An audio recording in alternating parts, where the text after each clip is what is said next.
नमस्कार, मी पंजाब हवामान अभ्यासक मुक्काम पोस्ट गुगळी धामणगाव तालुका शिरूर जिल्हा परभणी। आज आहे 12 जून 2024। आजपासूनचा परत एक शेतकऱ्यासाठी अंदाज येत आहे। सर्व शेतकऱ्याला सांगू इच्छितो की राज्यामध्ये आता 12 जून 13 जून आणि 14 जून दरम्यान आणि 15 जून दरम्यान दररोज भाग बदलत पाऊस पडणार आहे, म्हणून हा अंदाज लक्षात येतो। सर्व शेतकऱ्याला सांगू इच्छितो ज्यांच्या शेतामध्ये एकच ओल असले तर तुम्ही पेरणी करायला हरकत नाही। पेरणी करण्यासाठी चांगलं पोषक वातावरण, म्हणून हा अंदाज लक्षात घ्यायचा। आणि परत एक शेतकऱ्याला सांगतो की म्हणजे आता सध्या खंड वगैरे काही नाही, उगाच घाबरू नका। काय होणार आहे, राज्यात पाऊस पडणार आहे, 22 जूनपर्यंत पाऊस पडणार आहे। आज या तालुक्यात पडणार आहे, उद्या दुसऱ्या तालुक्यात पडणार आहे, म्हणून हा अंदाज लक्षात घ्यायचा।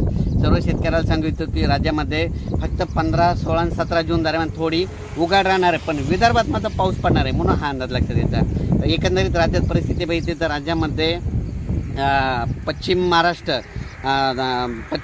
मराठवाडा आणि तसेच या भागामध्ये 12 जून 13 जून 14 जून 15 जून दरम्यान ओढे नाले वाचतील तसं आणखीन एक पाऊस पडणार आहे। काही ठिकाणी वाहुणी पडणार आहे, मुसळधार, कुठं रिमझिम, कुठं पेंडवालता पाऊस पडणार आहे, म्हणून हा अंदाज लक्षात घ्या। विदर्भातल्या सर्व शेतकऱ्यांसाठी आनंदाची बातमी, विदर्भामध्ये आज म्हणजे 12 जूनपासून आज विदर्भामध्ये बऱ्याच ठिकाणी पावसाला सुरुवात होणार आहे आणि त्याच्यानंतर विदर्भामध्ये देखील पाऊस वाढत जाणार आहे आणि विदर्भाची शेतकऱ्याची पेरणी देखील ह्या 20 तारखेपर्यंत सुरू होणार आहे, म्हणून ही विदर्भात शेतकऱ्याची आनंदाची बातमी। परत एक राज्यातील सर्व विभागावाईज घेतलं तर सर्वात पूर्व विदर्भात आज म्हणजे 12 जूनपासून पूर्व विदर्भामध्ये पावसाला बऱ्याच ठिकाणी सुरुवात होणार आहे। त्याच्यानंतर पश्चिम विदर्भात देखील 12 जून ते 22 जून दरम्यान दररोज भाग बदलत पाऊस पडणार आहे, म्हणून हा अंदाज लक्षात घ्यायचा। आणि त्याच्यानंतर मराठवाड्यात देखील सर्व शेतकऱ्याला सांगू इच्छितो की म्हणजे 12, 13, 14 जूनपर्यंत दररोज वेगवेगळ्या भागात पाऊस पडणार आहे आणि एकच ओल असले तर पेरणी करायला हरकत नाही, म्हणून हा अंदाज लक्षात घ्यायचा।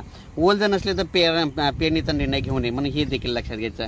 त्याच्यानंतर सांगायचं झालं तर सोलापूर, सातारा, सांगली, नगर, नाशिक, धुळे, जळगाव, त्याच्यात बुलढाणा, जालना, परभणी, अमरावती, अकोला, हिंगोली, वाशिम, नांदेड, लातूर, बीड या भागात देखील ह्या 3-4 दिवसामध्ये चांगला पाऊस पडणार आहे, म्हणून हा अंदाज लक्षात घ्यायचा। पण सोलापूर जिल्हा, धाराशिव जिल्हा, लातूर जिल्हा, बीड जिल्हा आणि सांगली जिल्हा म्हणजे आता ह्या 3 दिवसात मध्ये आणखीन जोरदार पाऊस पडणार आहे, म्हणजे तिकडं ओढे नाले वाचतील, छोटे तरी असेल तर ते देखील भरणार आहेत, म्हणून हा अंदाज लक्षात घ्यायचा। अचानक वातावरणात बदल झाला तर परत एक मेसेज दिला जाईल। धन्यवाद।